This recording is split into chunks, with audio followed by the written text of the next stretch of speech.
Hi friends, நம்ம இன்றைக்கி பார்க்க போகிறது வந்து திடீர்னு கார் பஞ்சர் ஆகிடுச்சு. காலையில் மார்னிங் ஆஃபீஸ் கிளம்புறோம், அடிச்சு பிடிச்சி கிளம்பி ஓடி வருவாங்க. வந்து பார்த்தா கார் டயர் ஃப்ளாட் ஆகிருக்கும். என்ன பண்ணுறதுனே தெரியாது. ஐயோ, இந்த டைம் எந்த மெக்கானிக் கிட்ட போகிறது, நான் 6 மணிக்கு ஆஃபீஸ் போகணுமே, 7 மணிக்கு ஆஃபீஸ் போகணுமே, இந்த டைம் கடை திறந்துருக்காதுன்ற பயங்கர டென்ஷனில் இருப்பாங்க. அந்த மாதிரி ஒரு டென்ஷனில் இருக்கிறவங்களுக்கு ஒரு ஈஸியான மெத்தடில் நம்ம எப்படி அந்த சிச்சுவேஷனை சமாளிக்கலான்றதை பற்றி நான் இன்றைக்கி கற்றுக் கொடுக்க போகிறேன். இப்போ பாருங்கள், என்னோடய கார் டயர் ஃப்ளாட் ஆகிடுச்சு. சுத்தமாக காற்று இல்லை.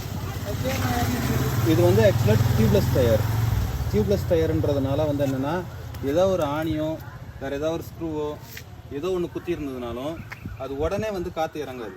இப்போ நான் வந்து இது வந்து நேற்று காலையில் ஆஃபீஸ் எடுத்துகிட்டு போகிறப்ப கூட குத்திருக்கலாம், நேற்று ஈவினிங் குத்திருக்கலாம். பட் நைட்டு ஃபுல்லாக நின்று இப்போ மார்னிங் நான் பார்க்குறப்ப கார் டயர் ஃப்ளாட் ஆகிருக்கு. இப்போ இதை வந்து நான் ஈஸியாக எப்படி ஹேண்டில் பண்ணுறேன்றதை நீங்கள் பாருங்கள். இப்போ நான் வந்து இதை வந்து பஞ்சர் கடைக்கு போய் தேடி அலைஞ்சிட்டு இருக்க போகிறதில்ல.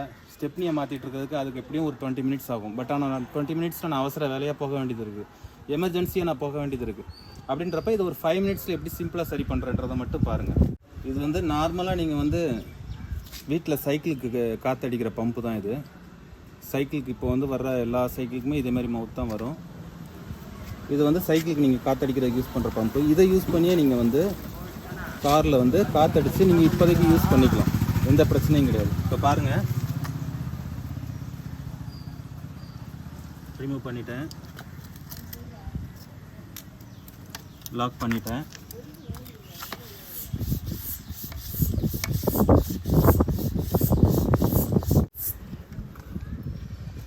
இப்போ பார்த்தீங்கன்னா ஓரளவு மேனேஜ் பண்ணுற அளவுக்கு நான் காற்று அடிச்சிட்டேன். இது வந்து ஒரு 5 மினிட்ஸ் நீங்கள் ஹார்ட் ஒர்க் பண்ணி தான் ஆகணும்.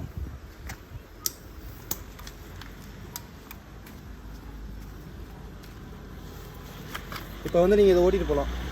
பெரிய சைஸ் காராக இருக்குது, கொஞ்சம் அகலமான சைஸு, கொஞ்சம் ஹெவி வெயிட்டான கார் அப்படின்னா நீங்கள் வந்து ஜாக் யூஸ் பண்ணி அடிக்கிறது ரொம்ப நல்லது. ஏன்னா ஜாக் யூஸ் பண்ணி நீங்கள் அதை கொஞ்சம் லிஃப்ட் பண்ணிட்டீங்கன்னா டயர் வந்து ஃப்ரீயாக இருக்கும்.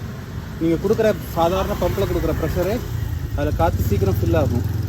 இதே இது சின்ன சைஸ் காரு, அதாவது ஹேட்ச்பேக் காரோ மிட் சைஸ் காரோ அப்படி இருந்ததுன்னா நீங்கள் அந்த மாதிரி பண்ணணும்னு அவசியம் கிடையாது, டைரெக்டாகவே பம்ப் பண்ணலாம்.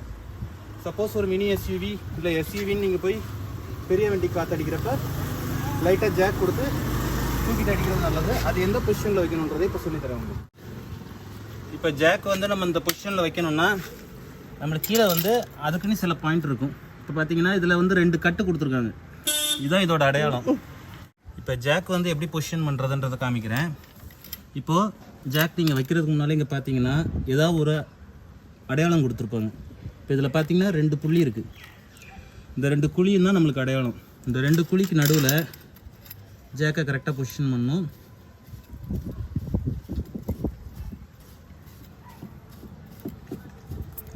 இந்த நடுவில் இருக்கிற அந்த குழியில் கரெக்டாக அந்த இடம் உட்காரணும். இப்போ த்ரெட் ஆகிடுச்சு. இப்போ நம்ம இதில் போடுறோம், போட்டு இதை நம்ம லிஃப்ட் பண்ணுறோம். இப்படி லிஃப்ட் பண்ணிவிட்டு நீங்கள் காற்று அடிச்சிங்கன்னா ரொம்ப ஃபாஸ்ட்டாக காற்று அடிக்கலாம். சீக்கிரமாக காற்று அடிச்சுட்டு நீங்கள் கார் எடுத்துகிட்டு எந்த வேலையோ அந்த வேலையை சீக்கிரமாக முடிச்சுட்டு அதுக்கப்புறம் போய் கூலாக நீங்கள் பஞ்சர் போடலாம். அவசரமாக பஞ்சர் ஆகிடுச்சு அப்படின்ற ஒரு டென்ஷன் தேவையில்லை. பஞ்சர் ஆகிடுச்சு நீ பயந்துட்டு இருக்க வேண்டாம். அந்த டைம் வேறு காரை பிடிச்சிக்கிட்டு கால் டாக்ஸி வரல அது இதுன்னு பயந்துக்கிட்டு டென்ஷன் ஆகிட்டு இருக்க தேவையில்லை. எமர்ஜென்சிக்கு நீங்கள் இதுமாதிரி காற்று அடிச்சுட்டு ஓட்டலாம். ஏன்னா டியூப்லெஸ் டயர்ன்றதுனால அது பிரச்சனை இல்லை. இது டியூப் டயருக்கு செட் ஆகாது, டியூப்லெஸ் டயர் மட்டும்தான் நீங்கள் இப்படி செய்ய முடியும். இப்போ பார்த்தீங்கன்னா நம்ம டயருக்கு காற்றடிச்சாச்சு. இப்போ நம்ம காரை எடுத்துகிட்டு எங்கே வேணாலும் போகலாம். பட் இதை வந்து நீங்கள் வந்து எவ்வளோ சீக்கிரம் முடியுதோ அவ்வளோ சீக்கிரம் பஞ்சர் போட்டுறது நல்லது. எதனாலன்னா, சப்போஸ் அதில் ஒரு ஆணியோ ஸ்க்ரூவோ குத்தி இருந்தது அப்படின்னா அந்த ஸ்க்ரூ வந்து நீங்கள் இப்படியே வச்சு ஓட்டிக்கிட்டே இருந்தீங்கன்னா காற்று இறங்க அதை அசைஞ்சு அந்த ஓட்டையை பெருசாக்குறது ஃப்யூச்சரில் உங்களுக்கு டயரை சீக்கிரம் மாற்ற வேண்டியது ஒரு சுச்சுவேஷன் கொண்டு போய் விட்டுரும். அதனால் டெய்லி காற்றடிச்சு ஓட்டாதீங்க. பிரச்சனையாக எமர்ஜென்சிக்கு ஒரு ஹேண்டில் பண்ணுறது மட்டும்தான் இப்படி பண்ணணுமே தவிர இதையே ரெகுலராக பண்ணக்கூடாது. அவசரத்துக்கு ஒரு 10 நிமிஷத்தில் காரை ரெடி பண்ணிட்டு நம்ம ஒரு 10 கிலோமீட்டர் 20 கிலோமீட்டர் ஓட்டோம்னா ஓட்டிக்கலாம். இது முக்கியமான விஷயம் வந்து கண்டிப்பாக டியூப்லெஸ் டயருக்கு மட்டும்தான் இது ஒர்க் அவுட் ஆகும். டியூப் டயருக்கு இது எந்த விதத்துலையும் ஒர்க் அவுட் ஆகாது. டியூப்லெஸ் டயர் நீங்கள் 2 வீலராக இருந்தால் கூட நீங்கள் இதே மெத்தட் நீங்கள் ட்ரை பண்ணலாம். 2 வீலருக்குமே வந்து டியூப்லெஸ் டயருக்கு இதே மாதிரி காற்றடிச்சு ட்ரை பண்ணலாம். இந்த வீடியோ பிடிச்சிருந்தா லைக் பண்ணுங்கள், ஷேர் பண்ணுங்கள். உங்களோட சஜஷன்ஸ் வந்து கமெண்ட் பண்ணுங்கள். மறக்காமல் எங்கள் சேனலை சப்ஸ்கிரைப் பண்ணுங்கள். தேங்க்யூ.